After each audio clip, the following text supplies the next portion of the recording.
Hello and welcome to the 9th installment of the review of Netflix Sandman. As always, a playlist of all previous installments will be linked below for your convenience. With all of that said, let us begin the review. Episode 9, Collectors. There are 2 more episodes including this one to complete this story arc. As the last episode was the worst episode of the entire show so far, I am more curious to know if the show can get any worse than it already has been. Let us find out. We begin with Rose and Lyta. Rose recounts everything that happened, telling her that she dreamed the information that led to finding Jed's foster parents. Lyta says she believes her, and shows that she dreamed of Hector and that she is pregnant. Lyta asks what is happening. And Rose says she thinks it is because of her. Matthew flies back to the dreaming, and reports to Lucien, telling her what he saw. Lucien says the walls between the dreaming and waking world are weakening. Matthew asks if she is going to tell Morpheus, and she says no, much to Matthew's surprise. She tells him that Morpheus told her to stay in her lane, and that is what she is going to do. Let us pause it here for a moment. I know we just started, but already, Lucien shows she is butthurt after being put in her rightful place. Being that Matthew is supposed to serve Morpheus, he should be reporting all of this info directly to Morpheus without any need to inform Lucien. However, since Lucien and Matthew are both insolent and immensely disloyal minions of the dreaming, they are more than happy to keep the Lord of the Realm in the dark when it comes to matters he should know. These 2 underlings would rather see the realm they reside in destroyed, than perform their tasks true and faithfully. Also, if Lucien is going to sulk for being put in her place, why does she not protest, and quit her job, like Gault the Nightmare? As Gault was defiant and found the punishment to be better than the alternative, why does not Lucien do the same? Instead, Lucien will whinge all day about it, but will not quit. How productive a person she is. How professional and above the fray she is. So Lucien says that Morpheus has always been like this, but since he had been gone for so long, she had forgotten this is what he is like. Like what exactly? Apparently, Morpheus was always petulant, stubborn, and ill-tempered. It was Lucien that held the dreaming together during Morpheus's absence, and would have been far worse had she not took charge when nobody else would. However, did she take initiative because nobody would, or did she really do so, because she is a closeted power-hunger bitch? You heard what Merv Pumpkinhead said. You see who Matthew reports to. Morpheus is just a puppet leader, while Lucien pulls all of the strings. Bunch of fucking nonsense. She continues to say that Morpheus is determined to handle the situation on his Odinoki, and that he is to report to him directly. Matthew says okay, but insists on keeping Lucien in the loop, and she says he should not. Matthew suggests that she make up with him, and she finds this unacceptable as she clearly believes that it should be the other way around. Let us pause it here for a moment. First of all, fuck Lucien. Morpheus properly acknowledged the things she did during his absence and thanked her for taking the initiative. Now that Morpheus has returned, clearly she is still on a power trip, and believes she should still be running the dreaming as she is more capable in doing so than the person that created the fucking place. Fuck you showrunners in propagating this woke narrative that flies in the face against the source material. Time and time again, you prove the source material is at best just a guide to be followed while omitting, erasing, or ignoring all of the details that made the source material so beloved in the first place. This has been unacceptable since the first episode, and will remain unacceptable till the last episode. Just for context, Morpheus does handle everything himself in the source material, because he is not only capable, but he is attentive to his realm, unlike beta Netflix Sandman. He escaped his imprisonment by faking his death in the glass cage. He regained his sand by guiding John Constantine from the dreaming and waking world. He regained his helm by winning the battle of reality, and escaped hell by putting Lucifer in his place. He regained the power of his ruby by outsmarting John D. He found Brute and Glob hiding from him in their self-created dream realm. All of this was done by Morpheus on his Odinoki. No aid from Matthew. No assistance from Lucien. Every single predicament that concerned Morpheus was resolved by Morpheus and Morpheus alone. Anyway, let us continue. We see the Corinthian enjoying an ice cream with Jed. They talk about meeting up with Rose, and going to the Collectors' Convention. He tells Jed that Barnaby will not be coming after him anymore, and that he is also a runaway. Rose explains to Lyta that she is a vortex, and that is what is causing these anomalies. She tells Lyta she will fix it, but Lyta is happy with the baby and contemplates staying with Hector next time. Rose gets a call on her phone, and it is the Corinthian telling her he has found Jed. He puts Jed on the phone, and he tells him where they're at and if she can come and pick him up. Rose says she is 3 hours away, and the Corinthian tells her to take her time and just call when she arrives. Jed and the Corinthian go into the hotel as it hosts a serial convention. A bunch of convention goers mill around and wait in line to be registered, and Jed looks around. The Corinthian asks him what he is looking for. Jed says it is a cereal convention, and he expected to see cereal. He tells him to take a seat as he checks in, and he sees Funland smiling at him. The Doctor and Nimrod greet the Corinthian, giving him all of his registration materials when they see Jed talking to Funland, and they tell him to keep him away from the convention goers. Gilbert knocks on Rose and Leiter's door. He asks for more flyers to pass out, and Rose says they do not need them anymore as Jed has been found, and she's going to get him. Gilbert asks if she is going alone, and Rose cannot ask Leiter because she is pregnant, so Gilbert volunteers to go with her, and Rose agrees. The Corinthian lets Funland know that Jed is with him, and Rose and Gilbert are on their way to the hotel. Leiter is with her simp back in the dreaming. While they are making out, they feel an earthquake, and they go out and see nothing. When the camera pans out, we see deep cracks in the ground. Merv comes into the throne room looking for Lucien and runs into Morpheus. Merv apologizes and leaves when Morpheus stops him and asks why he is looking for Lucien. He tells him because there have been tremors in the dreaming, and Morpheus asks why he did not address it to him. Merv says because he is busy, and while he was gone, Lucien took care of all those things. Morpheus tells him that he is the boss, and that he will handle them when another tremor happens. He assures Merv that he will find the cause and fix the problem. Morpheus goes to the library, and returns the books he borrowed. Lucien is shelving books, and Morpheus also came to assess the damage of the dreaming. He asks Lucien. That's right. The person that created the fucking dreaming comes to ask the fucking librarian what the fuck is happening to the realm. No way. No! No, no, no, no, no, no, no, no, no! No! No, no, no, no, no, no, no, no, no, no, no, no, no! No! You stupid fuck! Son of a... Assholes! Motherfucker! You volument! Motherfucker! What the fuck is going on there? Fucking hell. Lucien replies, smugly, condescendingly, she thought it was Morpheus himself making improvements. Morpheus clarifies since their tiff, that he only meant to unburden her with tasks that belong to him, which she replies with another smug acknowledgement. Then Morpheus, the lord of his realm, the creator of the dreaming, asks Lucien if she experienced any tremors during his absence. She gives him a curt answer that she did not, and looks at him with contempt. Absolute cunt. Little fucking cunt. He then asks Lucien if she has any theories as to why this is happening. She says, with sanctimonious triumph, strictly as a librarian, she does. Of course she fucking does, because wokeness is as wokeness does. Of course she knows more than the fucking person that created the realm.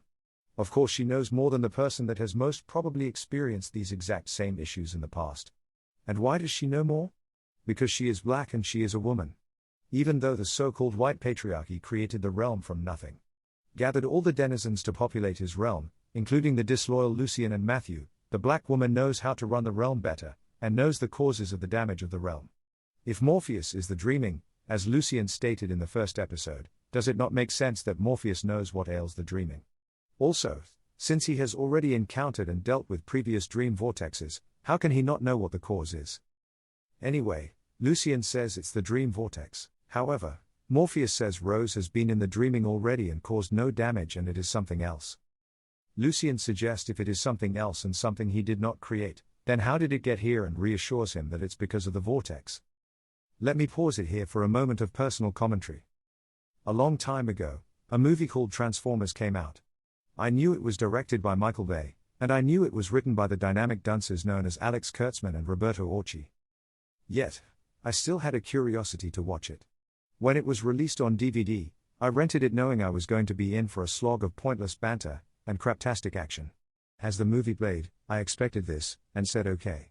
It is bad, but the worst part is over. As the movie continued, again, it hits another low point, and I say okay, now it cannot get any worse than it is. Yet, like a plane crash skimming the tarmac, I realize the worst part is the end when looking back, you see the damage done in its wake, and the great fiery ball of mangled metal. So I am saying here, it cannot get any worse from now, but at the same time, I know the show is not over. On the drive, Rose calls Unity and gets her up to speed. Unity says if she can get plane tickets for them to come and see her, and Rose is totally down with that. Also, she's going to make her Jed's legal guardian so this will never happen again. Should have thought about that before sending Rose to look for her, am I right? When they hang up, Unity talks to Mr. Holdaway and asks if they could live here in London. They could buy a house and she can adopt them both legally and she is happy. I mean, she is pretty spry for 120 plus years old. But look at Rose Walker. Her mother took care of everything before she died.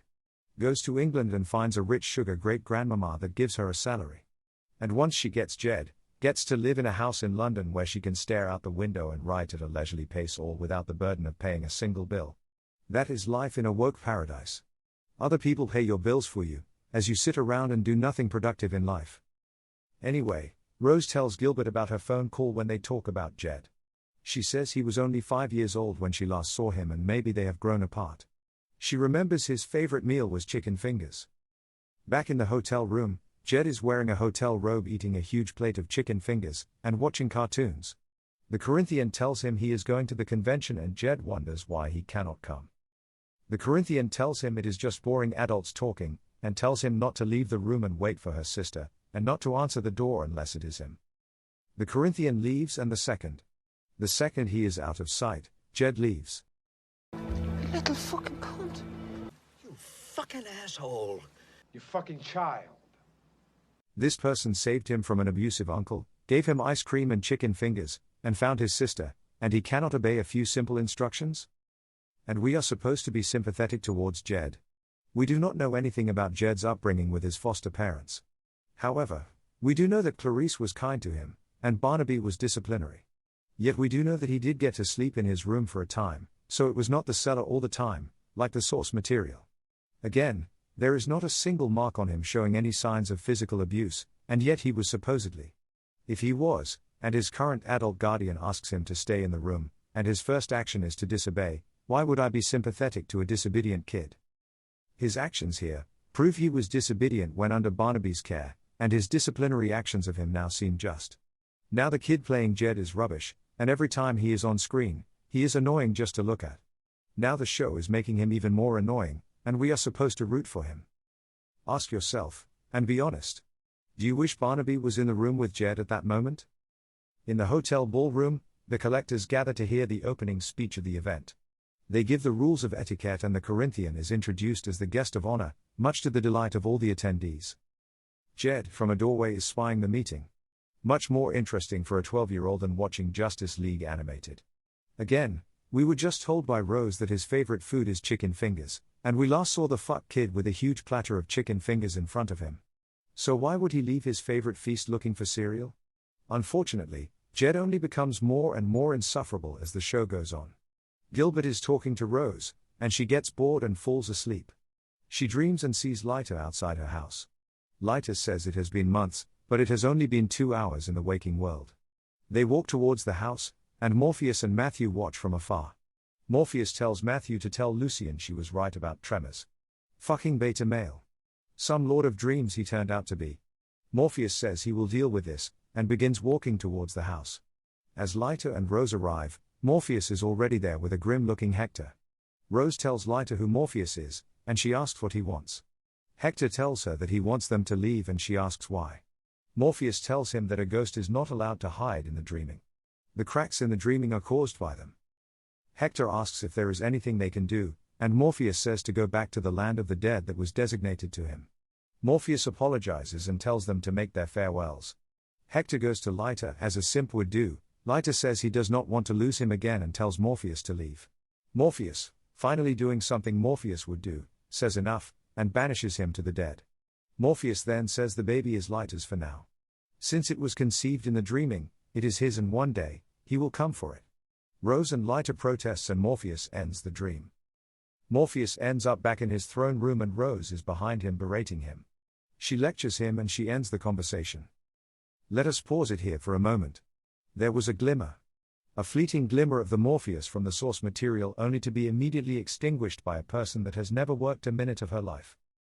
She is a vortex and Morpheus has to destroy it as she has shown is causing physical harm to his realm, meaning he has every right to lawfully kill her, and she is going to activate girl boss mode on him? Fuck that bitch. Get a fucking real job. Finally, this ends Lyta and the simp story arc. What happened? Lyta dreams, and the simp builds a house. The simp wants Leiter to fall into a coma, so she can stay with him so he can simp for her for eternity. He is a pretty selfish simp since he is aware that their existence together is not the real world. Instead of telling her to live out her real life, he wants her to stay with him, which again results in the woke paradise of doing nothing, and being unproductive in life. Fucking hell. Rose wakes up and Leiter calls her. Leiter is distraught, and Rose assures that Morpheus will not harm them, and Gilbert tells her they have arrived. The Corinthian mingles with other attendees when he goes up to speak with one admiring him from afar. We see Jed spying on the Corinthian. Why? What is so fucking interesting about some bloke talking to another bloke, when he could be munching on chicken fingers while watching cartoons? Anyway, he introduces himself as the boogeyman, and asks him to have a drink, but the doctor and Nimrod approach him, and he tells him later. The Corinthian tells them that he is not the boogeyman since he died 3 years ago. They tell him they will investigate it right away when the Corinthian sees Jed running down the hall and excuses himself. When he goes into the hotel, he sees it was just another kid that looked like Jed, and Jed is hiding around the lobby for some pointless reason. Gilbert and Rose enter the lobby and look for Jed, but instead of going to the front desk, they go to the convention registration passing the queue, and Funland says they are not allowed in. Rose says she is just looking for her brother, and he tells her there are no kids allowed. Gilbert says it is strange to not have kids at a serial convention, and fumbles with some papers on the desk, and Funland tells them they are not allowed.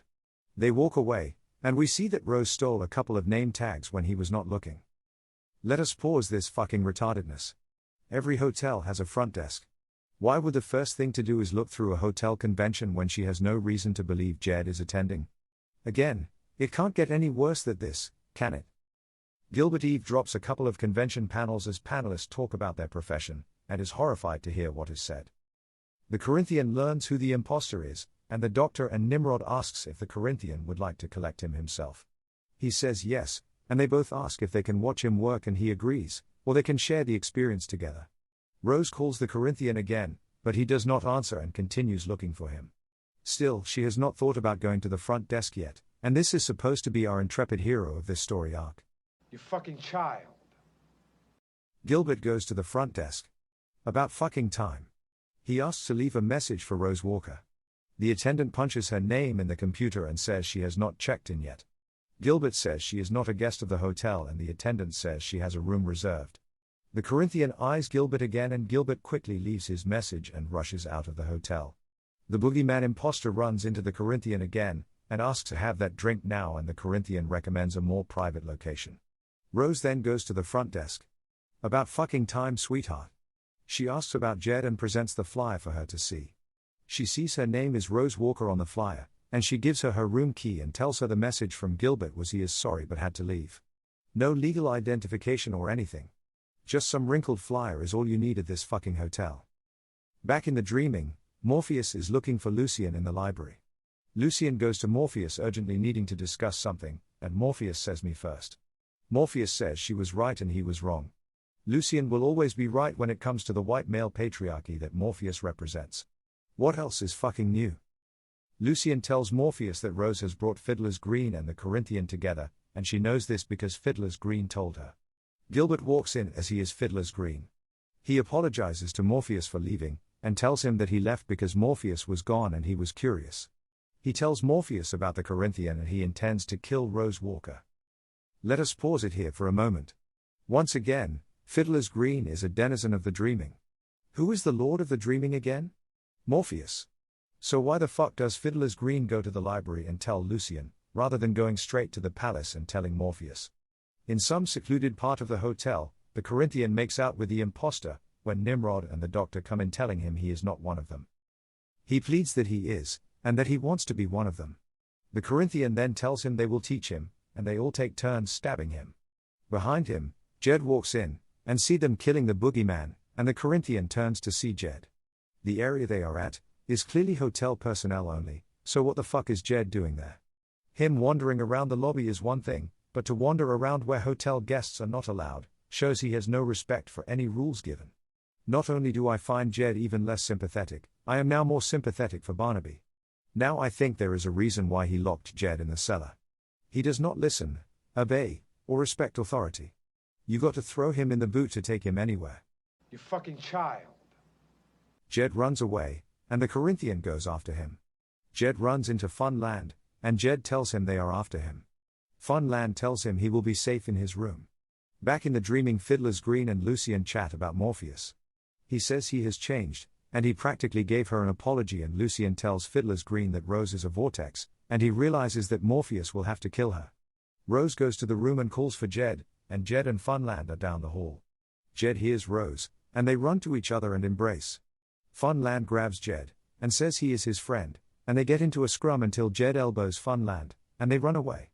Funland chases them down the hall and corners them when he gets stabbed by the Corinthian, and he tells Rose he is safe with him. This ends episode 9. Okay. Let us talk about this shit. Let me remind you that the title of this episode was Collectors. Thus, it is supposed to be an episode more centric about the serial killers and the convention. However, they are just relegated to the background, with the conventions implying being a setting. We wasted time finishing up the simp story arc. What exactly was it? A simp that is already dead, taking advantage of Rose being a vortex to goad his wife to stay with him in made-up world. Had Morpheus not intervened, Lyta would have voluntarily fallen into a coma and died. Pathetic. And of course it is not source material, except for Lyta being pregnant, and Morpheus stating he will come for the baby one day. Also, we have to slog through all of the bullshit with Jed. Of course, none of it is source material. As you remember from the last episode, the Corinthian and Jed were driving together in a car. The Corinthian puts him in the boot of the car, and we do not have to see or deal with him at all. How much better is that result? How much more time would the show have to devote to the collectors and the Corinthian? No bullshit ice cream, or bullshit chicken fingers. Just the Corinthian telling him to shut the fuck up, and don't make a fucking sound, or get your fucking eyes gouged out. Finally, let us discuss Girl Boss Mode. Lucien activates Girl Boss Mode, as well as Rose, to the detriment of our titular character. Once again, let me state that this is absolutely fucking unacceptable and non-source material. First, as a vortex, Rose has no power per se. She cannot control it. It is merely her existence that breaks the barriers of dreams. She cannot end a dream on command. So fuck that shit. Of course there is no fucking way Lucien can know more, or is more capable than Morpheus. She has no ability to create anything, even though she apparently created Matthew, which is bullshit. With no ability to create a dream, or a nightmare, or anything in the dreaming, she knows what is best for it, and knows what causes all disturbances in the realm. How? But, you're Blick. He's Blick. That is the only reason that makes sense, which has been a running theme throughout the entire show. At this point, you are probably thinking I am a racist for pointing out these instances. However, if all of these characters were white, and yet were still portrayed the same way, I would still disapprove of all of these changes. The show could have race-swapped Morpheus as black, but then been much more faithful to the source material, and I would have found the show to be an immense improvement over this abomination. And yes, as bad as the previous episode was, this one is worse. Not just a little bit worse, like skimming your feet on the water from parasailing. I mean belly flopping into the water if your parasail harness failed. It cannot get any worse than this, and yet we still have one more episode left in this fucking story arc. So let us give this episode a grade. Without source material, it gets a 2. Jed is absolutely insufferable. Although Barnaby was overly harsh, based off of Jed's actions in this episode, his actions were clearly warranted. Of course Lucien and Rose are equally insufferable as well as beta male Morpheus. Thus, all of the characters we are supposed to like are insufferable. What the fuck are these showrunners thinking? With the source material, obviously it gets a 1. It is the worst episode so far, and yet we still have 2 more episodes left. Thankfully, only 1 more for this story arc. This concludes the review of the atrociously fucked up episode 9. As always, thank you for watching, and I hope to see you in the next installment. At this point, we are watching a train wreck, and we just want to find out how bad it will end up. In the meantime, please like and subscribe, and have a nice day, and take care.